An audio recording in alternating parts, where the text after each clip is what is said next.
নমস্কার বন্ধুরা, welcome to আরকে sports. আশা করি তোমরা সবাই সুস্থ ও ভালো আছো।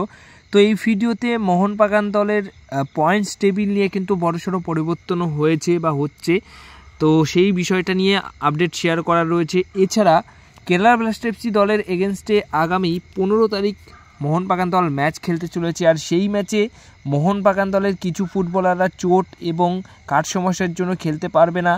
এটা যেরকম কেরালা ব্লাস্টার্স দলের সমর্থকদের জন্য ভালো খবর বা টিমের জন্য ভালো খবর, তেমনই কিন্তু মোহনবাগান দলের সমর্থকদের জন্য একটা ভালো খবর রয়েছে। সেটা হচ্ছে নোয়া সাদাউদি, কেরালা ব্লাস্টার্স দলের অন্যতম সেরা সাইনিং এই বছরের, সেই নোয়া সাদাউদি কিন্তু নতুন করে চোট পেয়েছে, যার কারণে 2 থেকে 3 সপ্তাহ মাঠের বাইরে থাকবে এবং তিনি কিন্তু মোহনবাগানের এগেনস্টে আগামী 15 তারিখ যে ম্যাচটা হতে চলেছে সেই ম্যাচে খেলতে পারবে না কেরালা ব্লাস্টার্স দলের হয়ে।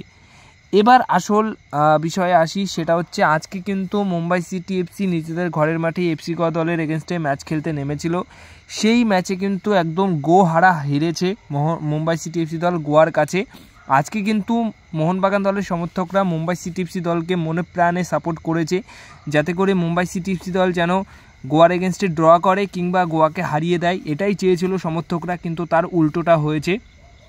মানে গোয়া তো মুম্বাই সিটি এফসি দলকে হারিয়েছে, পুরো 3টে পয়েন্ট পেয়েছে, তার পাশাপাশি হারিয়েছে 3-0 গোলে জিতেছে মুম্বাইয়ের এগেনস্টে গোয়া দল।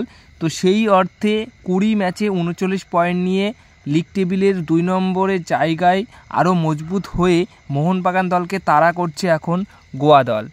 এছাড়া মোহনবাগান দল 20 ম্যাচে এখন 46 পয়েন্ট নিয়ে থাকলেও একটা কিন্তু সমস্যার মধ্যে পড়ে গেছে অলরেডি, কারণ অন্যান্য আইএসএল ক্লাব তারা যদিও বা মোটামুটি লিগ শিল্ডের যে রেস সেখান থেকে বেরিয়ে গেলেও এই গোয়া কিন্তু মোহনবাগানের পিছু ছাড়ছে না। নেক্সট 4টে করে ম্যাচ রয়েছে এই দুটি দলের, তার মধ্যে একটা করে ম্যাচ কিন্তু মোহনবাগান এবং গোয়া নিজেদের মধ্যে একে অপরের বিরুদ্ধে খেলতে চলেছে, সেটা কিন্তু আইএসএলের লাস্ট ম্যাচ। তো সেই ম্যাচের দিনই কিন্তু কে লিগ শিল্ড পাবে সেটা তুলে দেওয়া হবে, কিন্তু তার আগে সমস্যায় ফেলে রেখেছে গোয়া দল, কারণ খুব বেশি পয়েন্টসের এখন কিন্তু ফারাক রাখতে পারেনি মোহনবাগান দল।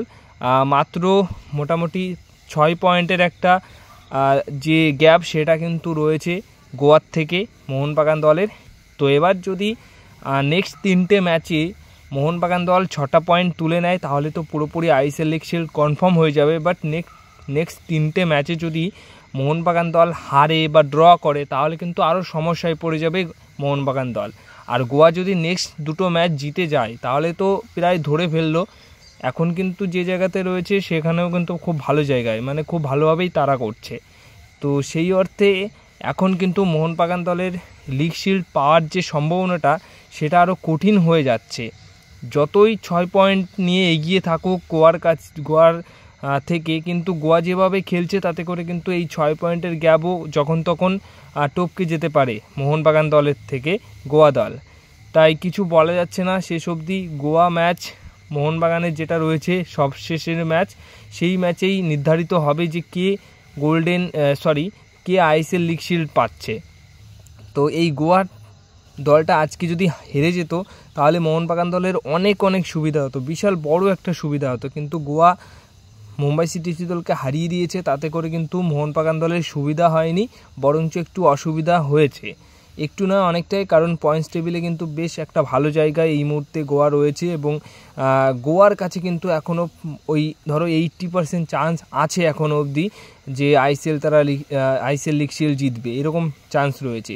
যদি মুম্বাই হারিয়ে দিত গোয়াকে তাহলে কিন্তু সেই চান্সটা থাকতো না মোটামুটি, কিন্তু গোয়া যেহেতু মুম্বাইকে হারিয়ে দিয়েছে তাই এখন মোহনবাগানকে ধরে ফেলার একটা সুযোগ তাদের কাছে সুবর্ণ সুযোগ রয়েছে, তাতে করে মোহনবাগান দলের লিগ শিল্ড জয়ের যে রাস্তাটা সেটা মোটামুটি একটু হলেও কঠিন হয়েছে, কারণ এখন বেশি ভয়ে বা বেশি সমস্যায় যে দলটা করছে সেই সমস্যাটা করছে কিন্তু গোয়া। দেখা যাক শেষ অবধি কী হয়, কিন্তু নেক্সট 4টে করে ম্যাচ রয়েছে এই দুটি দলে, তার মধ্যে একটা ম্যাচ এই দুটি দল একে অপরের বিরুদ্ধে খেলবে, বাদ বাকি 3টে ম্যাচে গোয়া কী করে আর মোহনবাগান কী করে সেটাই কিন্তু এখন দেখার রয়েছে। আর মোহনবাগানের নেক্সট ম্যাচ রয়েছে কেবিএফসি দলের এগেনস্টে, সেখানেও কিন্তু কিছু ফুটবলারদের পাবে না কোচ মলিনা, তো সেই ম্যাচটা যদি বার না করতে পারে তাহলে কিন্তু আরও বড় সমস্যায় পড়ে যাবে। তো এই হচ্ছে পয়েন্টস টেবিলের সমীকরণ। এবার অবশ্যই দেখা যাক শেষ অবধি কী হয়, কারণ এখন কিন্তু যে অবস্থায় মোহনবাগান গোয়া রয়েছে তাতে করে কিন্তু বলা যাচ্ছে না যে মোহনবাগানই আইএসএল লিগ শিল্ড পাবে, যদিও বা 6 পয়েন্টের একটা বড় গ্যাপ রয়েছে, কিন্তু এখন কিন্তু কিছুই বলা সম্ভব নয় যে মোহনবাগানই পাচ্ছে আইএসএল লিগ শিল্ড। কারণ গোয়া যেভাবে মোহনবাগানকে ছুঁয়ে ফেলছে তাতে করে কিন্তু এই কথাটা এখনই না বলাই ভালো, কারণ অনেক কিছু ঘটতে পারে। এই 3-4টে ম্যাচটা কিন্তু খুবই ইম্পর্টেন্ট দুটি দলের কাছে। 3-4টে ম্যাচ কিন্তু মোহনবাগানের মিস করবে না, আর গোয়ারও মিস করবে না। আর গোয়ার ম্যাচগুলো আমরা তো চাই যে তারা হারুক কিংবা ড্র করুক, পয়েন্ট যেন তারা বেশি না পায় বা ম্যাচ যেন না জেতে। যাই হোক, আজকের ম্যাচে সেরকমই চাওয়া ছিল কিন্তু সেটা হয়নি।